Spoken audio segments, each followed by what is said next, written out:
malam ini seperti biasa, jadi tiap malam itu, utamanya malam hari itu jadwal ngasih makan domba.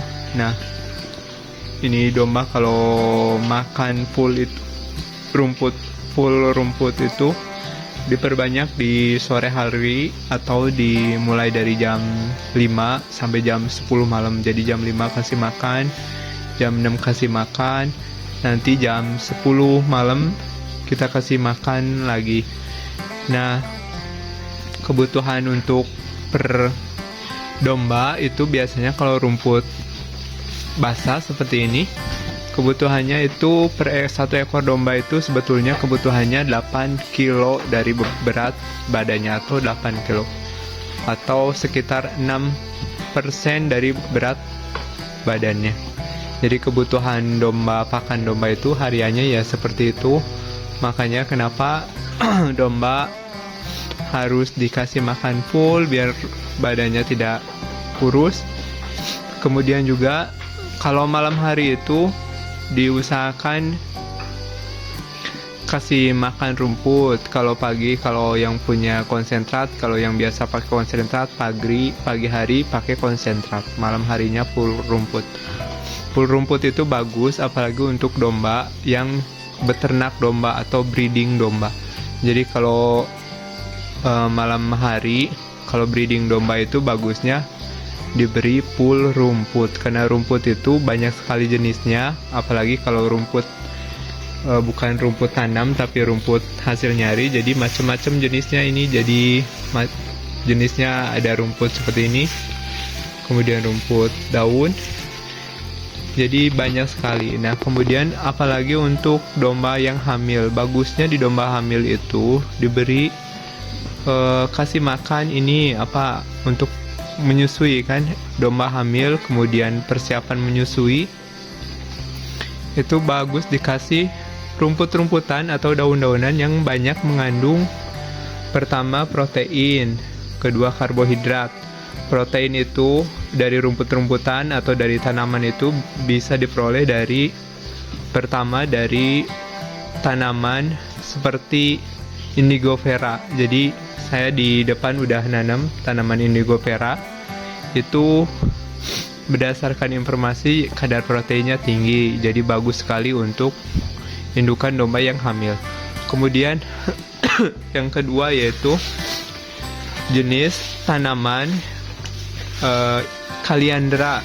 Kaliandra itu sejenis tanaman lamtoro atau pete Cina.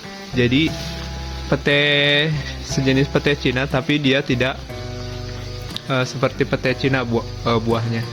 Jadi bisa indigofera, kaliandra, kemudian lamtoro juga bagus, tapi itu harus dilayukan terlebih dahulu. Lamtoro itu ya kadar proteinnya tinggi, tapi harus dilayukan dulu. Udah ketiga tuh ya, pertama indigofera, kemudian kaliandra, kemudian lamtoro atau pete Cina. Kemudian yang keempat, tanaman yang bagus dan tinggi protein itu adalah daun singkong.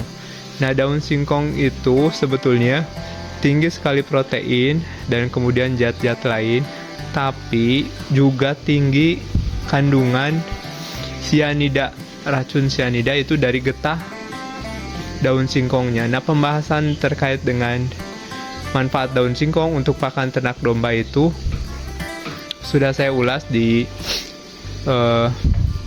video channel.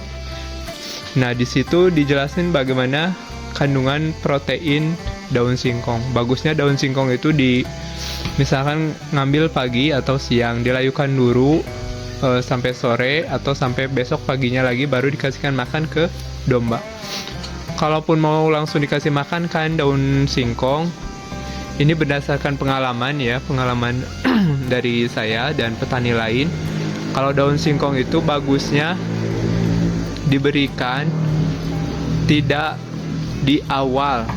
Jadi kayak misalkan gini, saya ngasih makan sore hari, kemudian daun singkongnya diberikan pada pertama kali sebelum rumput. Jadi misalkan sebelum rumput dikasih daun singkong dulu, itu pasti bisa keracunan dombanya atau kembung, karena kandungan sianida di getah singkong itu tinggi, makanya harus dilayukan dulu daun singkong. Nah, kemudian untuk selanjutnya, karena malam hari itu bagus makannya full, biasanya domba itu makan full malam hari, kemudian pas pagi hari udah dikasih makan, habis itu tidurnya. Jadi pas siang hari malam hari itu mereka makan full rumput. Nah, jadi itu pembahasan untuk pemberian pakan domba di malam hari. Nanti di video selanjutnya kita akan bahas bagaimana jenis-jenis daun yang bisa dimanfaatkan untuk kebutuhan peternakan, yang itu kaya protein dan tinggi serat dan bagus untuk pertumbuhan domba. Nanti mudah-mudahan informasinya ini sesuai. Ini berdasarkan pengalaman saya selama 1 tahun beternak domba. Saya juga akan sharing-sharing informasi terkait bagaimana agar domba rakus makannya nanti di video selanjutnya.